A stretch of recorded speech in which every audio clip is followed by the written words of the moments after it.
Excellency नमस्कार। आपके remarks के लिए बहुत बहुत धन्यवाद। एक्सेलेंसी, कोविड-19 से फिनलैंड में हुई जानहानि के लिए पूरे भारत की ओर से मेरी हार्दिक संवेदनाएं। आपके नेतृत्व में फिनलैंड इस पैंडेमिक को कुशलता से हैंडल किया है, इसके लिए मैं आपको बधाई देता हूं। एक्सेलेंसी, इस पैंडेमिक के दौरान भारत ने अपने डोमेस्टिक संघर्ष के साथ साथ विश्व की जरूरतों का भी ध्यान रखा है।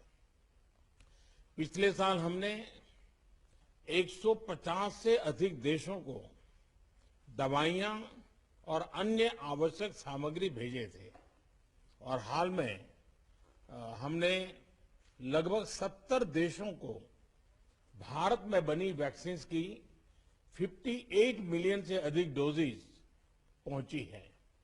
मैं आपको आश्वासन देना चाहता हूं कि हम अपनी क्षमता के अनुसार पूरी मानवता को आगे भी सपोर्ट करते रहेंगे।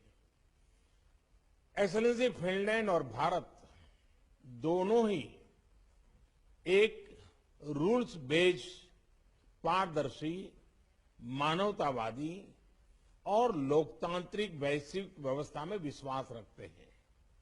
Technology, innovation, clean energy, environment, education, ऐसे क्षेत्रों में हमारे बीच मजबूत सहयोग है।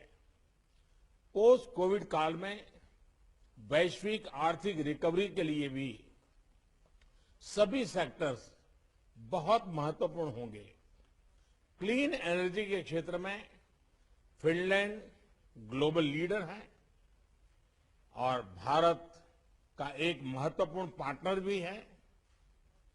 और आपने जब क्लाइमेट की चिंता की तो मैं कभी कभी हमारे मित्रों को मजाक में बताता हूं कि हमने प्रकृति के साथ इतना अन्याय किया है और प्रकृति इतनी गुस्से में है कि आज हम सभी मानव जात को हमको मुंह दिखाने लायक रखा नहीं है और इसलिए हम सबको मुंह पे मास्क बांध करके अपना मुंह छुपा करके घूमना पड़ रहा है, क्योंकि हमने प्रकृति के साथ इतना अन्याय किया।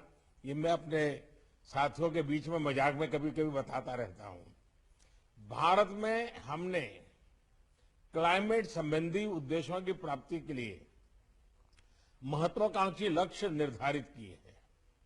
रिन्यूएबल एनर्जी में हमने 2030 तक 450 गीगावाट इंस्टॉल कैपेसिटी का लक्ष्य रखा है।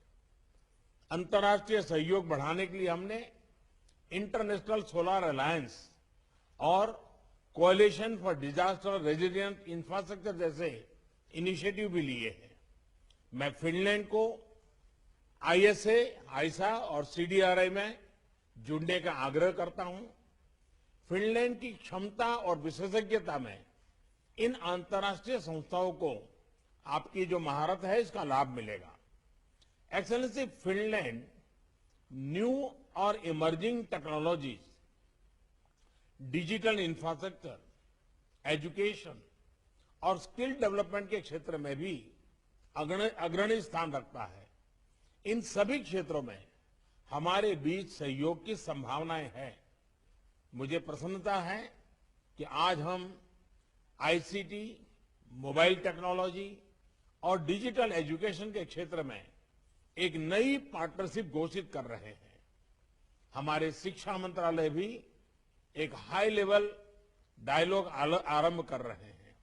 मुझे आशा है कि आज की हमारी समिट से भारत फिनलैंड संबंधों के विकास में और गति आएगी। एक्सेलेंसी, आज ये हमारी पहली मुलाकात है। अच्छा होगा अगर हम रूबरू मिल पाते, लेकिन पिछले एक साल में हम सभी को टेक्नोलॉजी की मदद से मिलने की आदत बनती जा रही है। लेकिन मुझे प्रसन्नता है कि हमें शीघ्र ही पोर्तुगल में इंडिया ईयू समिट और डेनमार्क में इंडिया नॉर्डिक समिट के दौरान मिलने का मौका मिलेगा। मैं आपको भारत की यात्रा करने का भी निमंत्रण देता हूं। जब भी सुविधा हो आप अवश्य भारत आएं। मैं प्रारंभिक बात को यहीं पर समाप्त करता हूं और फिर अगले सत्र में हम आगे की बात करेंगे। बहुत बहुत धन्यवाद।